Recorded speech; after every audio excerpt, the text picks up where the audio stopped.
ముందు అందరికీ నమస్కారం అండి. అందరికీ నమస్కారం అండి. ఇప్పుడు ఆల్రెడీ ఒక లారీ ఆగుంది, ఇసుక లారీ.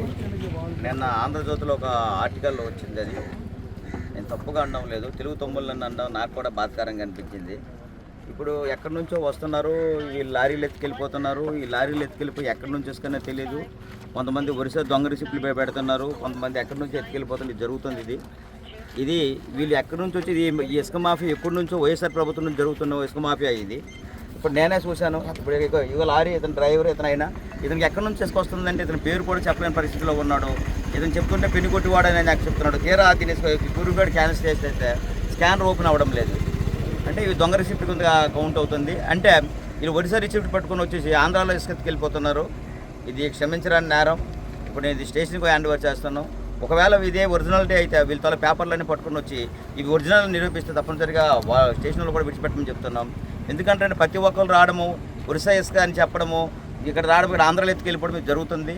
నాకు వచ్చిన ఆర్టికల్తో నేను వెంటనే స్పందించి ఈరోజు నిర్మాణంలో వచ్చి చెక్ చేయడం వల్ల ఇగో ఈ వెహికల్ ఇప్పుడు దొరికింది. ఈ వెహికల్లో దీనిలో ఉన్న ఈ క్యూరికోడ్ స్కానర్ ఉంది. ఇది స్కాన్ చేస్తుంటే ఏదేదో చూపిస్తుంది, కానీ అసలు దాని పేరు డమ్మీ నాట్ మ్యాచ్ అని వస్తుంది. అంటే నాట్ మ్యాచ్ అని వస్తుందంటే ఇది యాక్చువల్గా దొంగ రిసిప్ట్ కింద కౌంట్ చేస్తున్నాము. ఎందుకంటే ఒకవేళ ఎవరైతే ఈ ర్యాంపు సంబంధించిన యజమాని ఎవరు ఉన్నారో వాళ్ళ తాలూకు అన్ని పేపర్లు చూపించి ఇది ఒరిజినల్లో కాదో తెలుసుకున్న తర్వాత దీన్ని విడిచిపెట్టండి పోలీసు వారికి ఆదేశిస్తూ ఈ వెహికల్ని తీసుకెళ్తాం. ఇవే కాదు, పెనుగోటు వాడి నుంచి ఏ వెహికల్స్ వచ్చినా సరే అన్నీ ఆపండి. ఆ పేరు మీద పెనుగోటు వాడు వచ్చిన వాడిని నువ్వు అన్ని డమ్మీ రిసిప్ట్లు వస్తాయని ఇన్ఫర్మేషన్ మాకు ఉంది. ఎందుకంటే అక్కడ రిసిప్ట్లు ఇక్కడేమో ఇసుక ఎత్తుకెళ్ళడం జరుగుతుంది. కాబట్టి దయచేసి అందరూ ఒకసారి ఆలోచించి ఇక్కడ ప్రజలు కూడా స్పందించి దీన్ని సరైన నిర్ణయం, ప్రజలు కూడా అది ముందుకు వచ్చి ఇలాంటివి ఏది జరగకుండా ఆపాలని చెప్తూ మీడియా మిత్రులు కూడా వాస్తవాలు పరిగణన తీసుకొని పేపర్లో రాయండి దయచేసి. ఎందుకంటే మీకు ఒక విషయం చెప్పాలి.